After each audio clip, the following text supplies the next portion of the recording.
Przemek Chojecki is an AI entrepreneur with a PhD in mathematics and a member of Forbes 30 Under 30 list in Poland. He did his PhD in Paris at Universite Pierre and Marie Curie, then became a research fellow and a lecturer at the University of Oxford. After returning to Poland, he took up research on artificial intelligence and mathematics and founded a technological group, ulam.ai, where he is the CEO. Within the group, he co-founded multiple AI ventures ranging from logistics to the fashion market and using cutting-edge technologies. Welcome to Poland Daily Culture. I'm Paulina Otterstein, and my guest today will be Przemek Chojecki. Przemek, hello and welcome. Hello, thank you for the invitation. So you have a PhD in mathematics, and also you are developing artificial intelligence. So could you tell us more about it? Sure. So my road was pretty bumpy to this point. I spent basically my whole life doing pure mathematics, like without any applications whatsoever. And I did my PhD in France, and then I spent 5 years in France altogether doing my master's and my PhD. And then I went to Oxford in the UK, where I spent another 2 years doing a fellowship there, a research fellowship. And then at some point I decided that I want to firstly go back to Poland after 7 years of emigration, and then try to do something bigger than just research and try to apply that kind of research to real business problems. And this is how I started ulam.ai, which is a company named after Stanisław Ulam, who was a Polish mathematician working in Project Manhattan.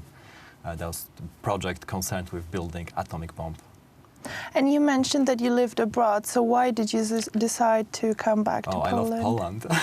No, to be honest, I really missed Warsaw. So I'm from Warsaw, and after 7 years being abroad, I wanted to go back and see how the Poland changed, because actually when I was flying to France for the first time, Poland was still very developing country, and that changed a lot. So I was like going back and forth between Poland and France, Poland and the UK, approximately every like 2 months, so I could see all the changes, could talk with my friends, and then at some point I decided, okay, I would like to be part of what's happening here in Poland, of the whole change. And that was for me it was fantastic, because I really see a lot of a change, a big shift in mentality and in the possibilities that are here. So you feel like this is your home? And yeah, definitely. And you're featured in Forbes 30 Under 30. What is it like to be acknowledged in that way? That's very nice. So Forbes is choosing every year basically 30 people under 30 to acknowledge what they're doing. I was awarded that together with my business partner Witold Kowalczyk for developing Bohr Technology. That's a company doing software for quantum computers.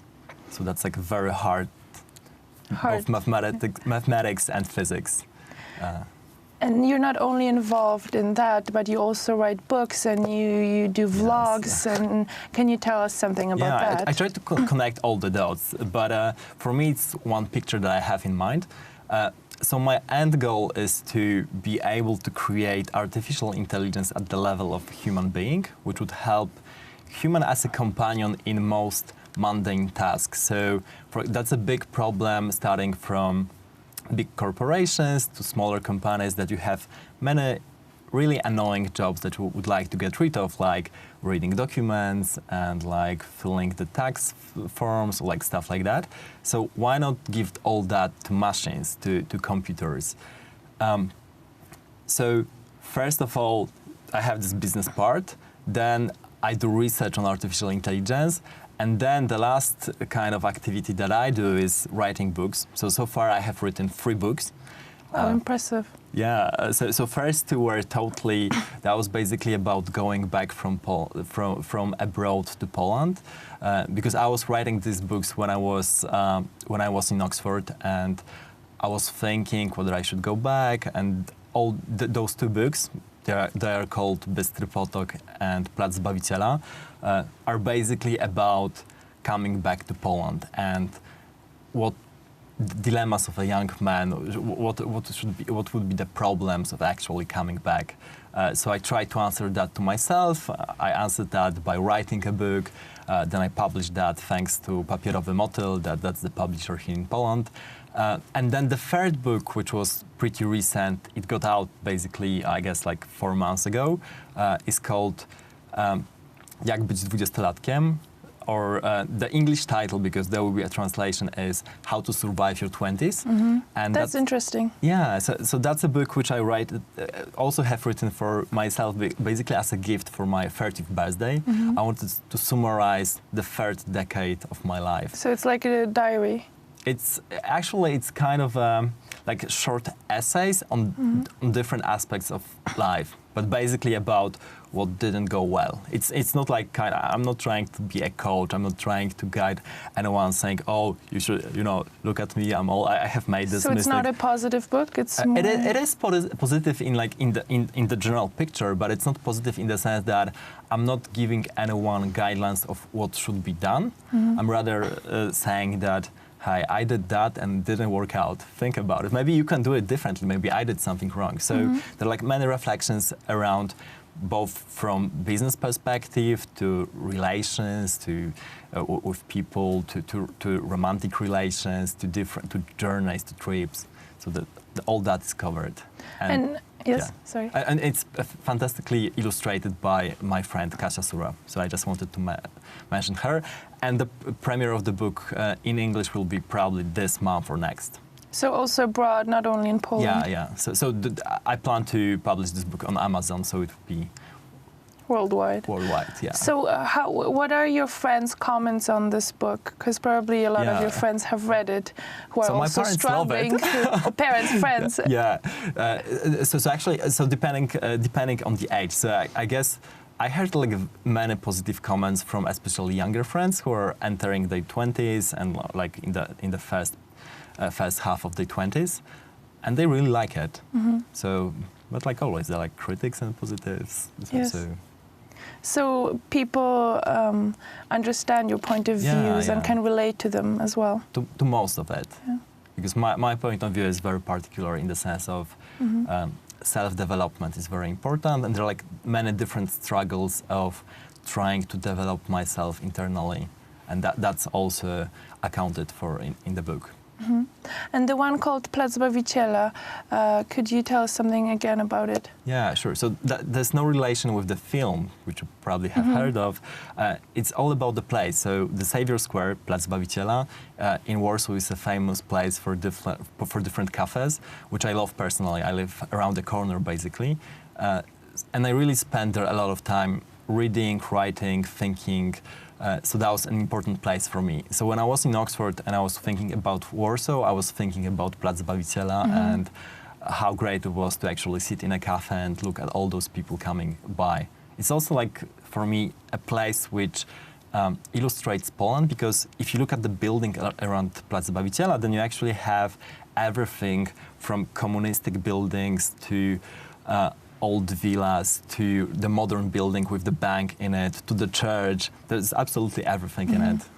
And also the crowd, it's like you have the whole mixture from like old ladies going to the church, from the young crowd, different kind of hippies, everyone is there. It's good that you mentioned it, because I think everyone watching us who would like to come to Poland should acknowledge Plac Bawiciela. Oh, definitely. Yes. And how did you become interested in artificial intelligence? Because it's something that not many people, I mean, more and more people are interested in, but I don't personally know anyone who does that. I know a lot of them. No, so actually for me it was very natural in the process of being curious about the world. So curiosity is what drives me in everything I do, and this is how I actually started doing mathematics. I'm just curious about all the things, and like I'm asking questions like, what's this whole universe about? Like, what should we do here on Earth, or we are here? Like, what's important and stuff like that.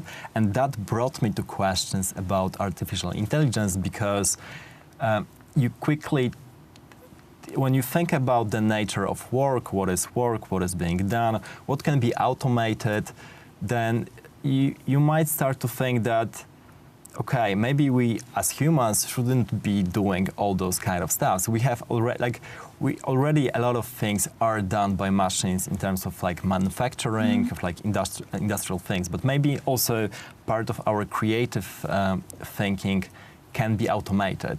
Because from my perspective, I'm really sad hearing all those stories of my amazing friends after like Oxford, Cambridge or London universities who actually end up working at big corporations, doing very mundane tasks, putting in hardcore hours, working up to midnight, past midnight every single day. And it's really like sacrificing their potential for like financial gain and not getting anything really in terms of creativity. So I'm thinking like how I could help them in order to like achieve more in terms of getting satisfying job.